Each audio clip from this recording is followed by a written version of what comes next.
Somebody, oh, there we go. Let me just mute you, Cheryl. Okay. Hello, everyone. Welcome to Becoming Your Happiest and Healthiest Self. I am Melissa McQueenie, if you're not familiar, and I wanted to just bring you some tips tonight, some tips and tricks that have worked for me to help me live a better life. And these are things that I've learned along the way and just started to implement one thing at a time that have really paid off in the end, if you will, and helped me to just be more intentional and be more aware of how I'm spending my time and what I'm doing.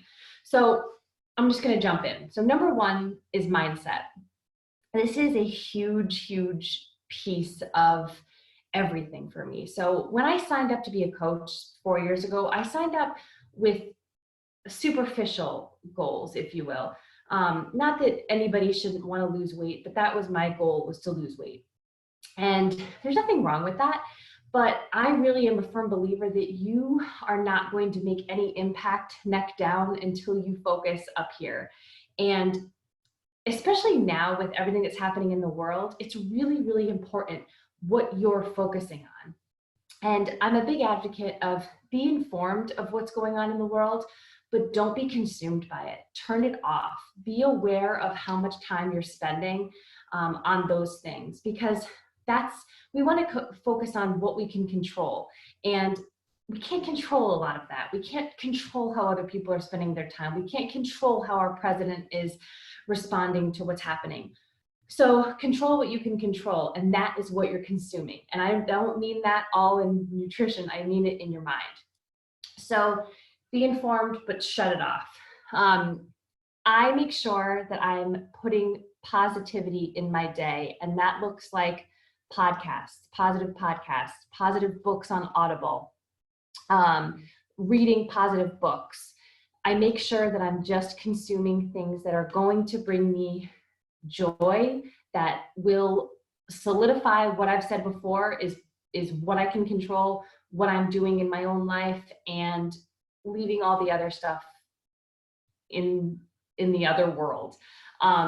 So make sure that you're, doing that too. If you're not used to personal development or professional development, I'm happy to give you recommendations. I have some great books that I recommend. And there's so many different ones for whatever season of your life you're in. If you're struggling with depression or struggling with anxiety, self-worth, money, there's so many different ones, and I can help you find something that would help you. Gratitude. This is a huge one. I started doing daily gratitude 2.5 years ago, and it's not maybe something that you recognize in the moment, but over time, your mind literally begins to look for things to be grateful for, looks for ways that you can look at your life, no matter how dismal it may seem, and look for the good in it. And so every day I write 3 to 5 things that I'm grateful for. Sometimes it's 3 things. I do try to challenge myself and do 5, because there's always things that are good around us, whether it's the roof over your head, the food in your fridge, your legs for carrying you, the health of your family, anything. So it can be really little or it can be really big. And this has really also helped me in the relationships that I have, particularly in my marriage. A huge focus that I try to at least once a day be grateful for something that Tucker has done in the day before or in the week before. And it's helped me. It's helped me to see and recognize the little things that he does, instead of where I used to kind of nitpick and think about, and make big deals out of the things that he wasn't doing. You're looking at things that he is doing, or that they are doing, or that is happening in your life. And it doesn't come naturally, right? Like, these are things that it becomes more natural over time, but gratitude does change the way that you look at things. So if you don't have a gratitude practice, and I really like to mention that, when I say gratitude to people, particularly in my therapy world, I'm a therapist in my other life, and my other job. And when I say gratitude, a lot of people tell me that they are grateful. Being grateful is different than having a practice. Having a gratitude practice is an intentional way of recognizing that gratitude. So, I mean, I would have considered myself a grateful person before, but having a gratitude practice is totally different. So if you do feel like you are grateful, try having a gratitude practice. And I think that you will see over time, at least for after trying it for a month, how much different it is. And try to also challenge yourself to do different things. Like, you know, every day don't write, I don't know, like snuggling with my kid or something. Like, try something different. What was something that they said? What was something that they did? Try to dig a little bit deeper. So one thing that I really like to say a lot is you can't change your first thought, but you can change your second thought. So maybe you are used to having more negative thoughts. So let's say you wake up in the morning and your mind wants to go to that negative place. Don't punish yourself for having that negative thought. That is a natural thing that happened. But you can control your second thought. So maybe you woke up and said, oh my God, it rained today, or it's raining today. What a crappy day it's going to be. Then you can say, oh wait, I don't want to say that. It doesn't have to be a crappy day. I can make it any day that I want it to be. So that's what I'm going to do. I'm going to choose to be grateful that the rain is going to bring flowers out of the earth or something. But you don't have to stick in that first thought. So make sure that you know that you have so much control over your mind and over what you think and over what you feel. You just have to get into that practice of recognizing it, which comes to affirmations. I'm a big believer in affirmations too. And I know that this sounds like a lot of things that I do every day, but these things literally take probably 10 minutes out of my day. So affirmations are things that I say that are based upon my personal goals and my personal things that I'm struggling with. And so they could be different, but I know that, you know, anything can be helpful. If you're struggling with how you're thinking about yourself, you know, maybe you don't feel beautiful in your skin today, but you could recognize something about yourself that you do like or that you do admire. And recognize that, you know, maybe you're not where you want to be, but you're getting there. You are strong, you are capable, you are on the right path, those types of things. So, and another thing is watching how you talk about yourself and other people. You know, in like the personal development world, we kind of learn that talking badly about other people, judging other people, being critical of other people, it's not helpful. It's not helpful for them. It's not helpful for yourself. And also how you talk to yourself about yourself. And so I always try to tell people when they're talking badly about themselves or when I'm thinking badly about myself, is that what I would say to somebody else? Because chances are it's not. And if you're not saying to yourself what you would say to your best friend, then you should change what you're saying, because you need to think about yourself and put yourself in the highest regard. So if you're saying negative things about yourself, you're going to believe those things. So as I said, this is a practice and it gets easier over time, but just try to be aware of the things that you're saying and try to be kind, because we all deserve to be kind to each other and to ourselves. Ourselves, number one. So another thing I just wrote is look for the rainbows, and this becomes easier and easier over time. And I know that sounds super cheesy, but I really am a super cheesy person before I even learned all of these things. And doing these practices have helped me look for it even more and be just more aware of it. I know that I can control so much. Like, there's so much outside that I can't control, which is super frustrating, but there's so much I can control in here and within myself. And I love having that kind of power to say, no matter what's happening, however crazy it might be, I know that I can still be the person that I want to be. So I wrote down a few personal development recommendations. These are just kind of like general ones. But as I said, if you have specific questions about a stage that you're in, I'm happy to give you more directive ones. But some of my recent favorites are Miracle Equation by Hal Elrod, Everything is Figure Outable by, I can't remember her name. crap, I can't remember her name. Mastering Your Mean Girl. I actually had Kaylin read that over the summer, I want to say, or last year. So if like a teenager is struggling with kind of self-worth things, but it was great for me too. I liked it.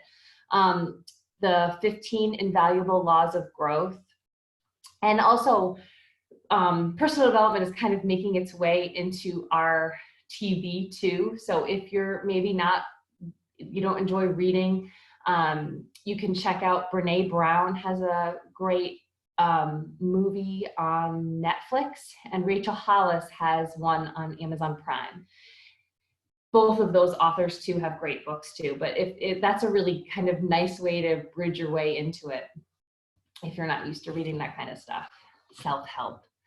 Number 2 is intentionality. So I'm a really huge fan of being intentional. And this is, again, something that I've learned. I wasn't always this way. What I used to always do is, like I said, I want to be a great mom. And in reality, I really didn't have much control over how I was acting, what I was doing. And I often went to bed frustrated that I didn't accomplish that goal during the day. Maybe I yelled at a kid too much. Maybe I wasn't as patient as I could have been. And I was frustrated a lot. Like I would go to bed and I'd be like, this is not who I want to be. This is not the person that I want to be. This is not the kind of mom that I want to be. And it was frustrating. So what I want to say about intentionality is figure out your goals. And you have to be really, really honest with yourself. Are you doing the things that are leading you to those goals? And that's where it takes really a gut check to say, how are you spending your time? Do an audit. Do an audit on your day. Really write down, like, when do you wake up? What do you do when you wake up? What do you do from 7 to 9? What do you do from this time? 24 hours doesn't seem like a lot, but it really is. And we all have 24 hours. So figure out how you're spending your time. If you've never done a social media audit on your phone, those can be super enlightening. You know, figure out where your time is going and figure out how you can utilize your time better to reach your goals. So basically what's really helped me with being intentional is I wake up every day, I have a morning routine. And Hal Elrod's book, The Miracle Morning, really helped me get in this mindset, I want to say. I didn't have a morning routine before. When I signed up to be a coach 4 years ago, I signed up to do 21 Day Fix. And I knew that I had to do my workouts in the morning, so I would set my alarm a half an hour earlier to get my workout in. And gradually, I just started adding a little bit more time on because I wanted to do my affirmations in the morning. I wanted to do my gratitude in the morning. And so now what my morning looks like is I wake up at 5. And I'm not saying you have to wake up at 5. You do this when you need to do this. But for me, it helps me to wake up at 5, to do all these things so that I can be that person when my kids finally walk down the stairs. I'm not flustered. I'm not frustrated. I'm ahead of my day because I've accomplished these things. So when I wake up, I write my goals down. My goals are personal. My goals are business. And my 2 main goals that I write down every single day is 1, to be an exceptional wife, and 2, to be a patient and loving mom. What does that do for me in the morning? It makes me super aware of what steps I need to take to do those goals. They're in my head immediately. So I know that when my kids walk down the stairs and they're asking me for things, as kids always do, I'm going to be up here. I'm going to know that I don't want to yell at them. I don't want to be frustrated. I want to be in the best place that I can be in so that I can be the mom that I want to be for them. So that's why this helps me so much. And my business goals, same thing. Like, I know that if I'm writing down these goals, I have to do certain things for my business to move forward. Same thing with everything else in my personal life. And what this has also done for me, it's eliminated everything else that's nonsense. I mean, right now in the world, we've had all of that eliminated anyways. But before I really started being intentional with my time, I was the PTO mom. I was the Girl Scout mom. I was volunteering for this, volunteering for that. I was in 9 different places all at once, and I was so overwhelmed, which left me stressed. It left me where I was doing these things for my kids. I wasn't spending actual time with my kids. And even if I was yelling at them while we were there because they weren't behaving, or they wanted something and I needed to do this or needed to do that. So how were these things? And I'm not saying you can't be these things, but for me, I knew that I couldn't be the mom I wanted to be if I was spread too thin. I eliminated all of it. My life, literally, if it doesn't serve my kids, doesn't serve my husband, doesn't serve my business, it doesn't happen. It simply doesn't. At the time when I really started to dig into this stuff, I was driving to meet my friends in Middletown. If you're not from Connecticut, it's like 45 minutes away. I would drive to Middletown to run with them. We would run, who knows how long, and then go to lunch. It was a whole day of time. I eliminated that. Anything that was taking time away from those goals was gone, which allows me to say, okay, my kids want me to come read a book to them in school. I can absolutely do that, because that's time I'm spending with them, something that means something to them, not something that's, benefiting the PTO and not them, if that makes sense. So really, really dig into your schedule. What can you eliminate, and what do you need to focus on to get you to those goals? I talked about writing down your goals in the morning routine, eliminating things. Okay, yeah, I have another example about that. I know a lot of people have like financial goals, maybe paying off debt. If you're not actually doing anything to change your finances, you're not moving yourself towards those goals. And that was kind of a pattern I was in for a long time. I would always write debt free, but I wasn't paying anything off. So, I had to do a gut check and say, well, Melissa, how are you going to be debt free if you're not actually making steps in that direction? So that is digging deep into financial development. And there's tons of books for that too, believe me. And making actual changes so that I can make that a goal that's going to happen. I don't want goals that are just mindless, that are not going to happen. I want to reach these goals. So one thing that I started doing is like just practicing saying no, because I know for me, I wasn't used to saying no. I liked to say yes. I like to show up for people. I like to be there for people. But again, I ask, when people ask me things, I have to answer in my head, are these things for my family, for my business, for, my enjoyment, or is this for someone else? Is this serving someone else?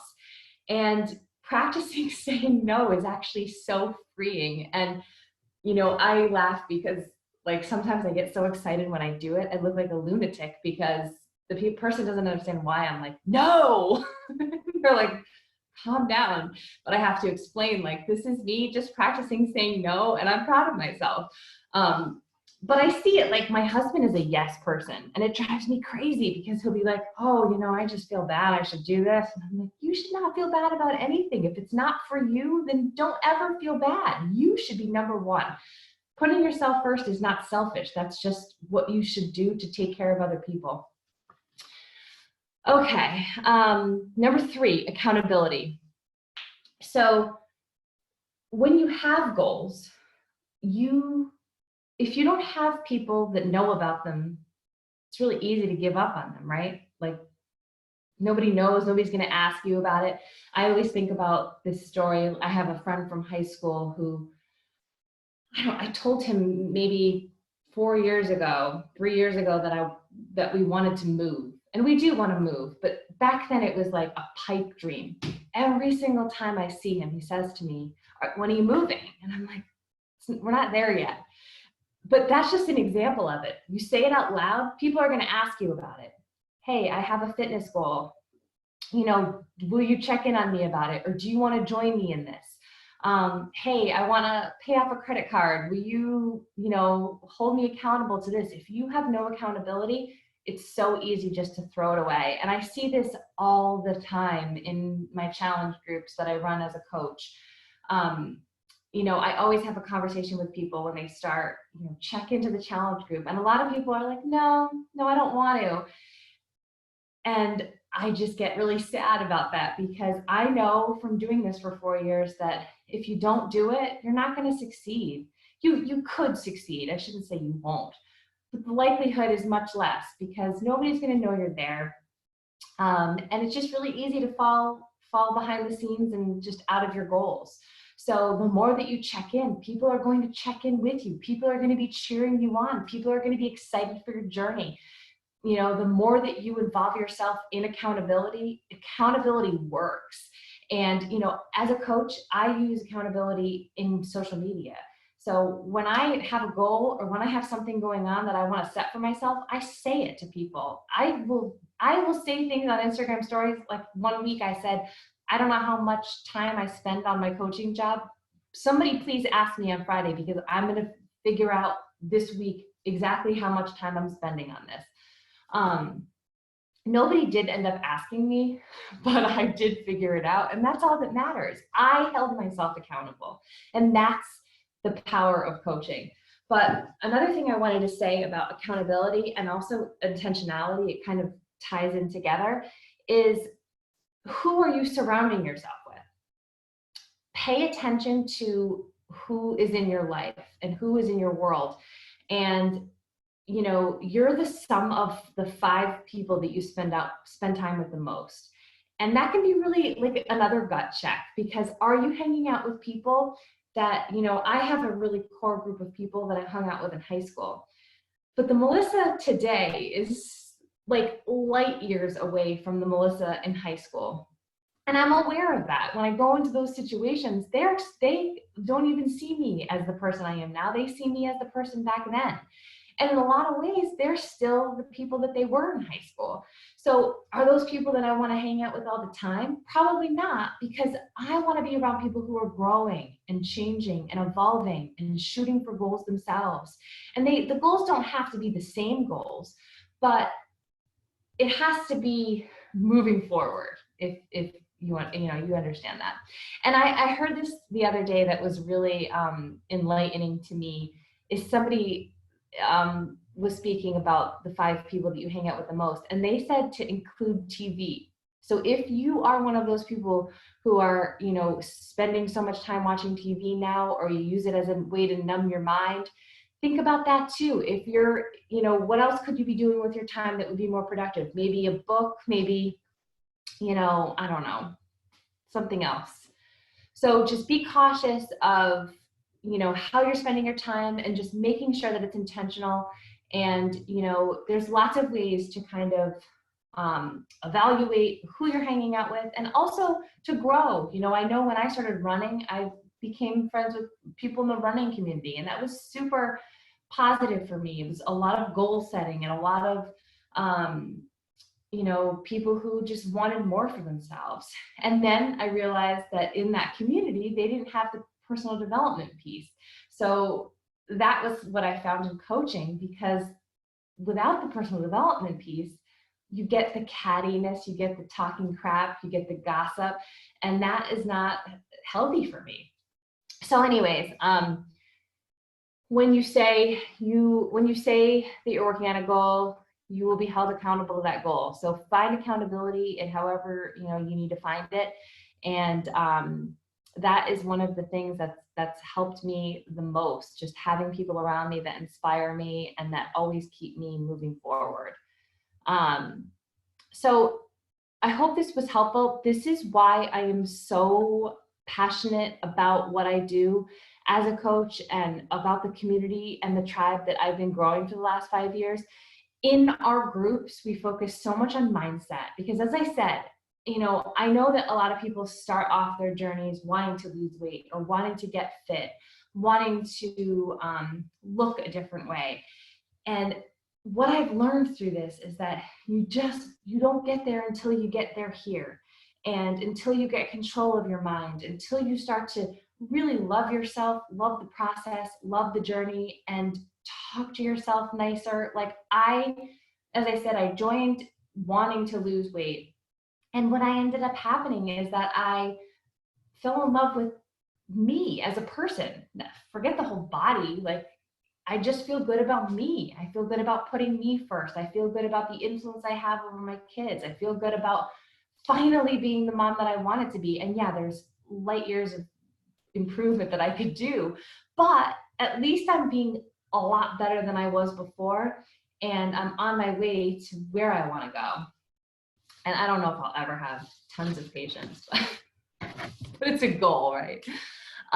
So yeah, so this community is amazing. The energy in our challenge groups is so exciting. Like, I can't even tell you how exciting it is to open the challenge groups and see. Now we're doing this like bingo with partners, and we have a partner and we do a challenge every day. We did, I did with my partner today, a wall sit and a plank.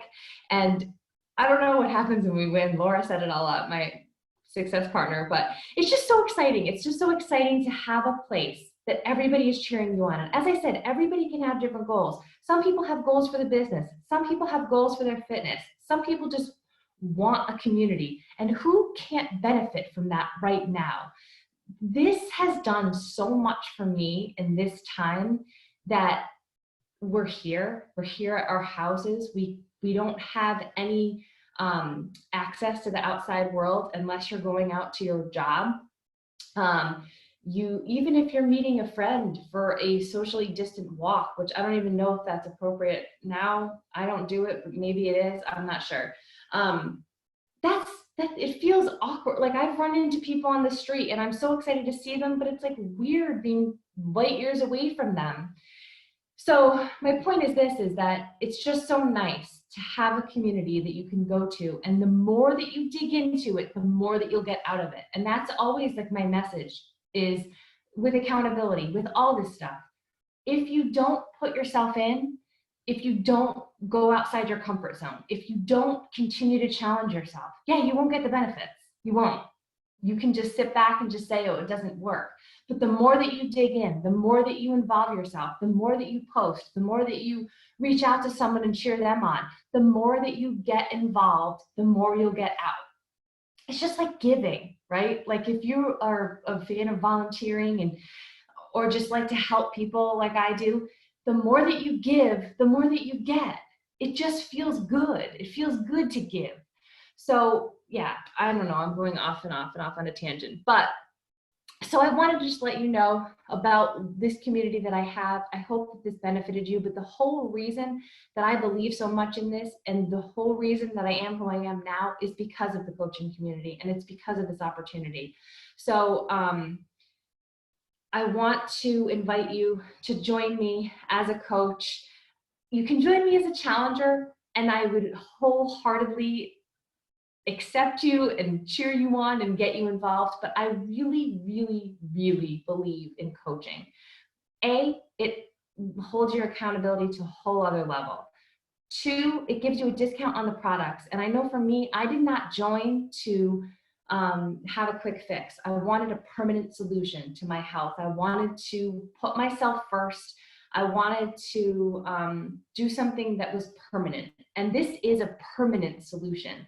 This is fitness, this is nutrition, this is mindset. There is nothing that we don't have in this community that will not help you. And I hope you know how passionate I am about this, because it's changed my life. So I wanted to invite you to this. I will, I don't know how to show you the graphic. Actually, maybe. Are you guys all in the event, or are you only in this Zoom?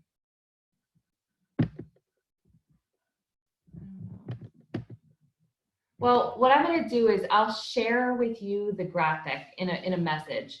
But I want to give you the opportunity that if the first 3 coaches that sign up, I'm going to give you a tub of my favorite. I can't even hold my fingers. I can't do 3. Oh, there we go. I'm going to give the first 3 people to sign up a tub of my Energize, which is my pre-workout. It's my unicorn magic. I drink it every day. I drank it before this, which probably really hyped me up. And yeah, I just want to share this with everybody. And even if, this isn't your jam, hopefully you got something out of this. I will also, when I send you the graphic, I'll give you the recommendations for the books. You can take a peek at that. I also have a nice little PDF of even more books that I can share. But hopefully this is helpful. Does anyone have any questions? No? You guys good? All right, well, let me know if you do, and I will hear from you guys soon. Thank you for joining me. Bye. Bye. Thank you.